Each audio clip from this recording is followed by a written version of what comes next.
Thank you, Lee. Still ahead on CTV News, new leaders for the Pakistan People's Party. The family of Benazir Bhutto step up. Plus, our Sunday focus, an immigrant family's long history in Quebec.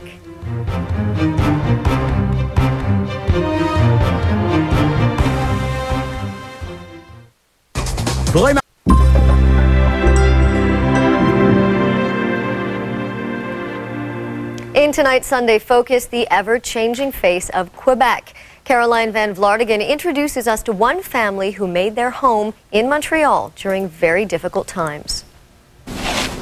It seems like a lifetime ago, and for Zoonie Nguyen and her brother, it was. For me, it was an adventure. Peter was only 5 and Zoonie 8 when, along with their parents, 6 siblings, and 5 other family members, they fled Vietnam. It was April 30th, 1975, the day of the fall of Saigon. We saw tanks on the street. So if you don't get out that day, you're staying behind. We were 15 people. It was terrible. We didn't know where to go. With nothing but the clothing on their backs, they crammed with 4,000 others aboard a boat. There was one boat to take us who knows where.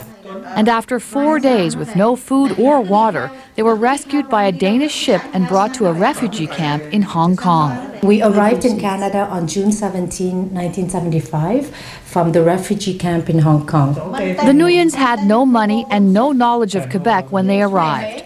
Nous sommes arrivés ici avec un zéro. Their first home was a cockroach-infested apartment in Montreal, 3 bedrooms for 10 people. We went from being very comfortable to very tight. Their children adjusted easily to Quebec's French schools, but also learned English. I just did what the other kids were doing, and it was pretty normal.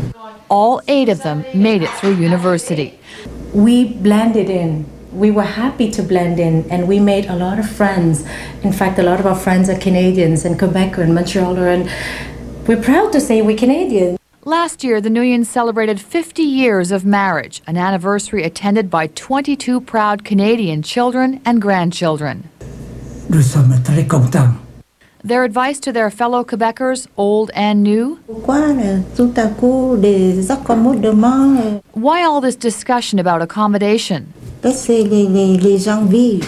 Let people live, but also make the most of being a Canadian and embrace it. Caroline Van Vlartigan, CTV News. We are back with sports right after this break.